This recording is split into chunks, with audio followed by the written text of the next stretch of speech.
Hello, Namaste. I'm Jayapalashri from Samskara Healing. Hi. This is my son Dushyant, episode We're 3, back. and we are here to talk about the importance of open communication between a teenage child and the parent.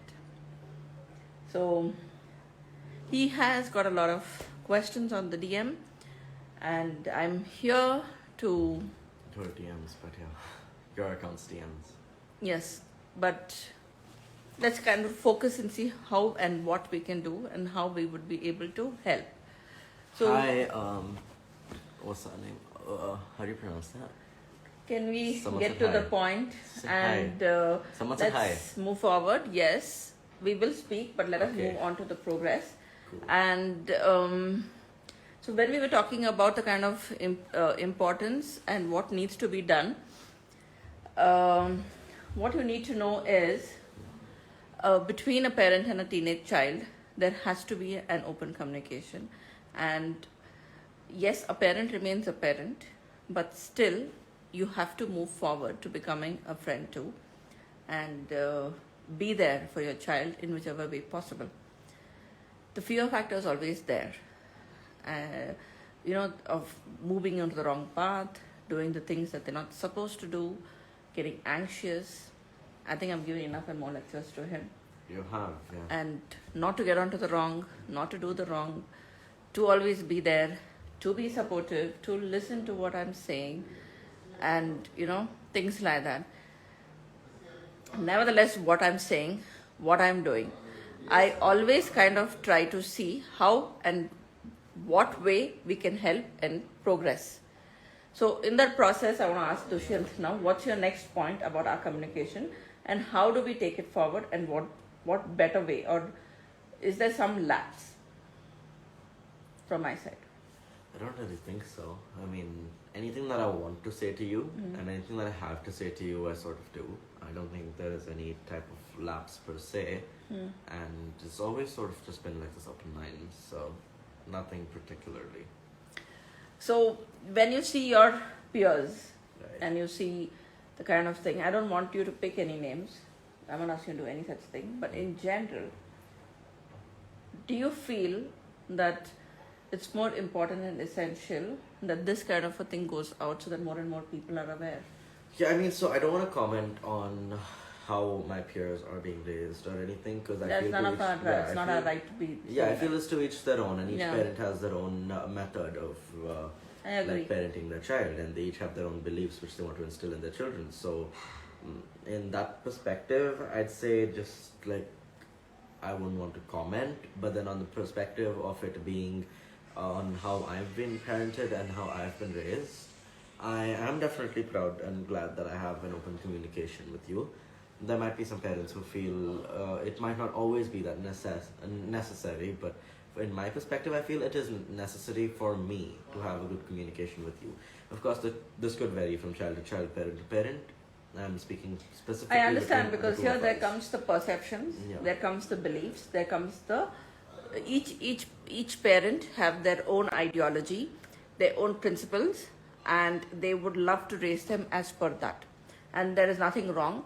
So no one is perfect, and trust me, there is no PhD out there. You learn by the day. And I think as each of my child turning and moving into the teenage phase, there were big learnings and lessons for me. So my learning still goes on. Now I see one child finish his teenage and moving into the 20s. I see the other one still in teenage. But the learnings are plenty. And I'm still trying to understand.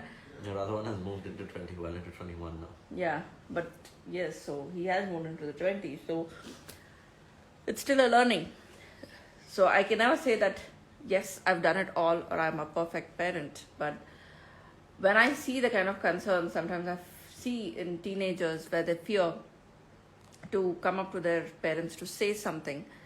It could be for any reason. It could be for the fear to get shouted at, or kind of the parents getting Disapproval. upset. Yes. But I ask you, though I ask this question again and I repeat myself, how essential and important do you feel that you have reached out to a parent to seek help? Depends. What's the degree of the issue? if it's something which I can handle on my own, and I feel reaching out would say traumatize me mentally, which I've personally never had to like endure, touch wood. But like if there's any issue which I feel like coming to a parent, or if a child feels like coming to a parent is going to affect them adversely, and that's something they have to deal on their own, I feel in that situation they should go to another mature person to discuss this with. It could be an I uncle, agree. it could be an aunt, it could be a school counselor, it could be a teacher, it could be anyone. It could be your friend's elder sister, it could be your own elder sister or brother. It could be But anyone. sometimes your elder sister brother also could be in the teens, and they may No, not I be mean in- I'm referring if they're like well matured, that is. Not like Okay. not like a 13-year-old asking a 15-year-old, of course. Of course, age doesn't really define maturity. Of course, age But, doesn't define maturity. Yeah, and I feel if the degree is something severe and parent intervention is required, the child fighting this on his or her own is sort of negative in a way, because you never know which direction the child's going to go in. And that's when they really need a parent's guidance, because the parent has probably experienced that before. And not necessarily a parent though, in this situation, it can be any matured adult. So the reason why I asked you this question is, today I would like to talk about, yes, we were speaking about communication, but on the aspects of being bullied. Mm-hmm. You could get bullied in various places. You could get bullied in your own community. You could get bullied in school, by your peers. There could be umpteen number of ways where you could get. Yeah, community, neighborhood, whatever it is. Your neighborhood, your apartment, your area, you're in the bus, anywhere. You could get bullied. And many kids get targeted. And they go through one thing or the other, one way or the Social other. groups, basically. So, at a time like that, how important do you feel Again, that depends on the degree.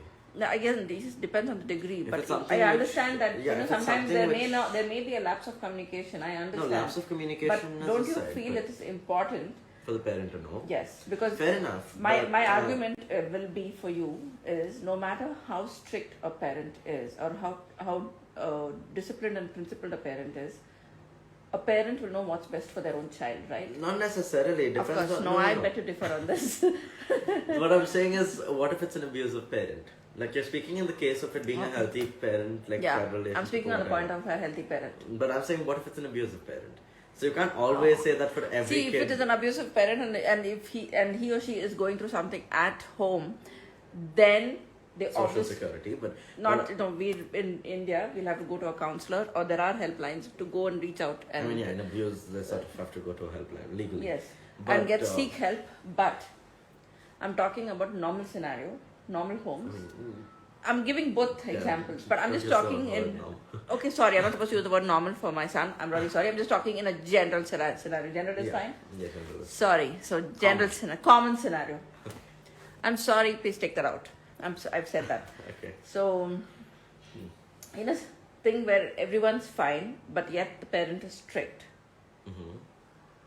For me, I feel no matter how strict the parent is, it is important. Yeah, but it depends on the degree, don't you think? If it's something that can be sorted out on the playground, and if it's something which isn't mentally like traumatizing the child to the extent where parent intervention is required, if it's something which is just like a minor amount of name calling, of course, name calling can also get traumatizing.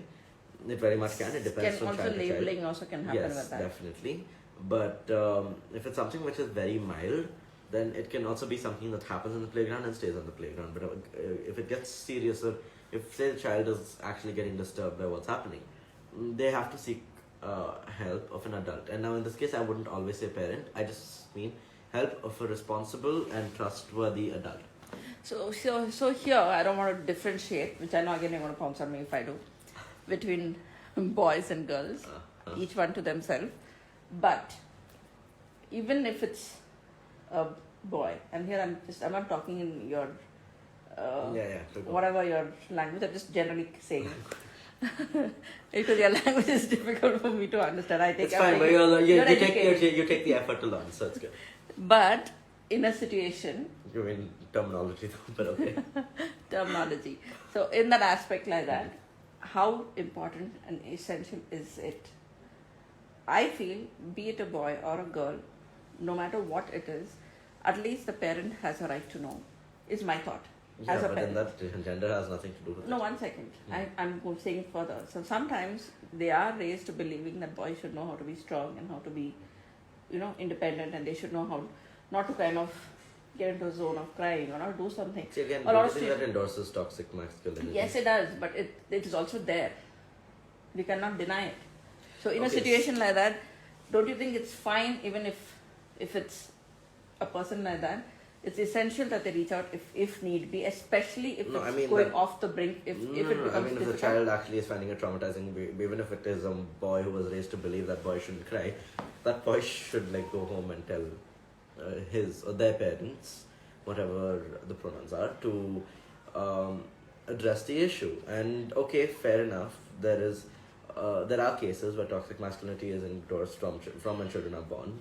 There are cases like simple stuff, as simple as I mean, if I'm boiling it down to the basics, as simple as boys shouldn't wear nail polish, boys can't wear dress, boys can't play with Barbie dolls, boys can't wear pink. Yeah, these are things that we're not supposed to be Yeah, saying. I mean, but if it still has happened in many homes, like boys can't wear pink. I've personally witnessed like a case where I've seen someone telling the child saying, "Don't wear pink." Okay, and I'm just like, but okay, it what so does that have to do with happens that even when I carried both of you, when I went to the shops, they asked, "Do you want pink or blue?" But I just took neutral colors because I didn't know. Fair enough. No, I but didn't that's know because what. you didn't know if we were a girl or a boy. Yes. I mean, a male or a female, of the male or female sex when we were But yeah, born. actually, but on that note, let me also say, there are many men who wear pink and look very nice. I don't think color has anything to do with gender. Yeah, so for whatever you're saying, I'm not speaking about you. I know you're fine with it. But if you see 1 second, more of the broader thing, it's as simple as the time when we had to go shopping for, I forgot, someone's baby shower or